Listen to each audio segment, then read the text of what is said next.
আপনি কি ভেবেছেন আপনার নামাজ দিয়ে আপনি জান্নাতে যাবেন? আপনি তাহাজ্জুদ গুজার, সেজদা দিতে দিতে কপালে দাগ ফেলেছেন, এটা আপনারা জান্নাতে নেবে না? আপনি এলাকার সবচেয়ে বড় হাতেমতাই, দানশীল, এই দানের ভরসায় বসে আছেন। কুশ্চিন কালো আমাদের নামাজ, আমাদের রোজা, আমাদের ইবাদত, এগুলোকে মিজানের পাল্লায় উঠালে কোনো ওজনই হবে না। তবে আমাদের একটা কৌশল জানা আছে, আমরা আল্লাহর রহমতের ভিখারি। আমরা সেদিন আগেই গুনার স্বীকৃতি দিয়ে দেব। আমরা বলবো, আল্লাহ তুমি প্রশ্ন করার আগে তোমার একটা কথা বলি, আমারে কিছু জিজ্ঞেস করো না, আমি সব করেছি। এমন কোন পাপ নাই যে পাপ আমারে দিয়ে হয় নাই। তোমার রহমত দিয়ে তুমি জান্নাতে পাঠাবা, তোমার দয়ায় জান্নাতে যেতে চাই, আমল দিয়ে না। পারবেন বলতে?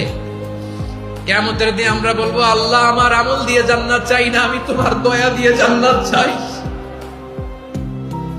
তোমার দয়া ছাড়া আমার কোনো উপায় নাই।